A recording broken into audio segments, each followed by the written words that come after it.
Hello everyone, welcome back to our YouTube channel.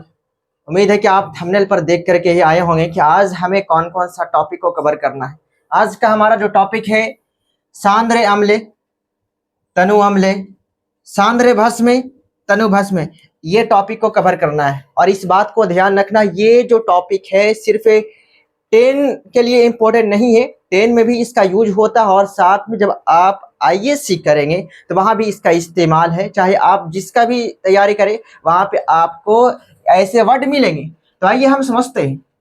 पहला जो है हमारा सांद्र अम्ल है, जिसे हम इंग्लिश में कंसंट्रेटेड एसिड कहते हैं। सांद्र अम्ल को हम लोग कंसंट्रेटेड एसिड कहते हैं और तनु अम्ल को हम लोग कहते हैं डाइल्यूट एसिड। सेम इसी तरह से सांद्र भस्म को कंसंट्रेटेड बेस कहते हैं और तनु भस्म को हम लोग डाइल्यूट बेस कहते हैं। काफी ज्यादा आसान है, एक बार समझ लेना ध्यान से, एकदम फोकस से। तो पहले आप समझ लेना, उसके बाद आप स्क्रीनशॉट भी लिख सकते हैं समझने के बाद। तो ये जो चैप्टर हम लोग पता चैप्टर में आप थंबनेल में भी देख चुके हैं, एसिड बेस एंड साल्ट वाला हम लोग चैप्टर कवर कर रहे हैं। और ये जो हमारा लेक्चर नंबर 8 है, लेक्चर नंबर 8 शायद हो चुका है और ये हमारा लेक्चर नंबर 9 है। ठीक है, आपको थंबनेल में दिख रहा होगा, लेक्चर नंबर 9 है। तो ये सांद्र अम्ल होता क्या है? वैसा अम्ल है जिसमें अम्ल की मात्रा ज्यादा और जल की मात्रा कम हो, उसे सांद्र अम्ल कहते हैं।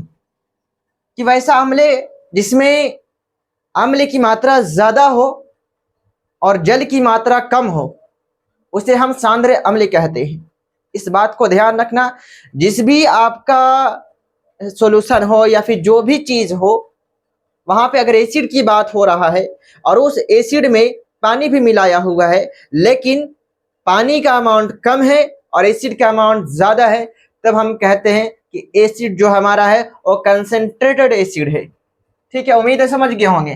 वैसा अम्ल जिसमें अम्ल की मात्रा ज्यादा और जल की मात्रा कम हो, उसे सांद्र अम्ल कहते हैं। एग्जाम्पल देखो, सांद्र कंसंट्रेटेड अम्ल वाला में आपको इस बात को डिनोट करेगा कि उससे पहले सांद्र लिख देगा। इंग्लिश में कैसा यूज करेगा? कंसंट्रेटेड एसिड, या फिर सिर्फ लिखेगा कंसंट्रेटेड H2SO4, कंसंट्रेटेड CH3COOH।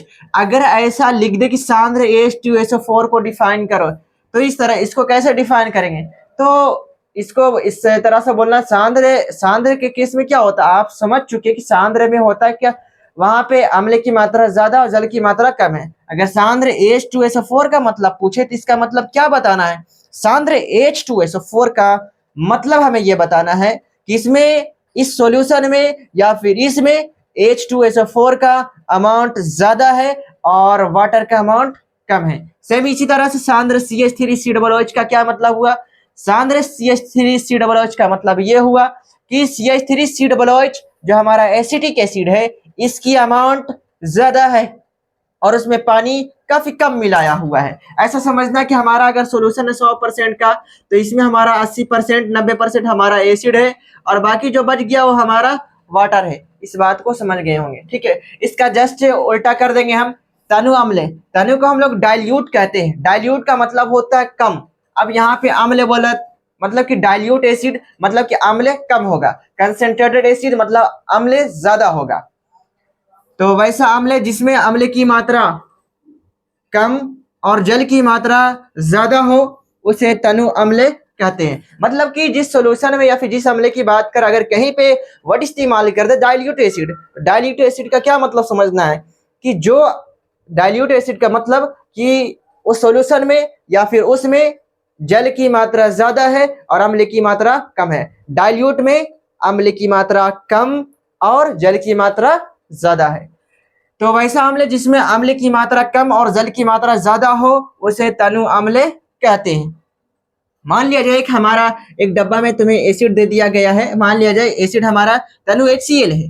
तनु HCl अगर लिखा हुआ है या फिर आपका कोई बोतल वगैरह में लिखा हुआ है तनु या फिर डाइल्यूट HCl, तो इसका मतलब ये होता है, आप इमेजिन करो अगर 100% हमारा पानी, 100% हमारा सोल्यूशन था जिसमें हमारा जो एसिड होगा, मान लिया जाए HCl जो है, और इसमें साथ में हमारा वाटर का अमाउंट है, तो वाटर मान लेता वाटर का अमाउंट ज्यादा है और HCl का अमाउंट 20% है। तो आप इस आधार पर भी लगा सकते हैं कि जो डाइल्यूट एसिड होता है उसमें एसिड का अमाउंट कम होता है, अम्ल का अमाउंट कम होता है और जल की अमाउंट ज्यादा होता है। भस्म को भी इसी तरह से हम डिफाइन करेंगे, बस जहां पे अम्ल होगा वहां पे हम भस्म को मेंशन कर देंगे, ठीक है। तो ऐसे एक आप याद करिएगा, दूसरे का अपोजिट कर देना, और उसके बाद भस्म की बात आएगा तो भस्म ऊपर वाला कर देना है, जहां पे अम्ल होगा वहां पे हमें भस्म लिख देना है। तो सांद्र भस्म, जिसे हम इंग्लिश में कंसंट्रेटेड बेस कहते हैं, सांद्र बोले तो कंसंट्रेटेड और भस्म बोले तो बेस, ठीक है। ये होता क्या है, वैसा भस्म जिसमें भस्म की मात्रा ज्यादा हो और जल की मात्रा कम हो, उसे सांद्र भस्म कहते हैं। आप ऊपर वाले एग्जाम्पल से भी समझ सकते हैं। जैसे मैं यहाँ पर बेस है, बेस के केस में हम देखते हैं कि जनरली जो भस्म होता है उसमें हम लोग हमारा OH आयन होता है, हाइड्रोक्साइड आयन। यहाँ पर हम लेते हैं एक NaOH और KOH आदि। इसका इस्तेमाल आके आप करोगे तो काफी यूज होगा इसका भी।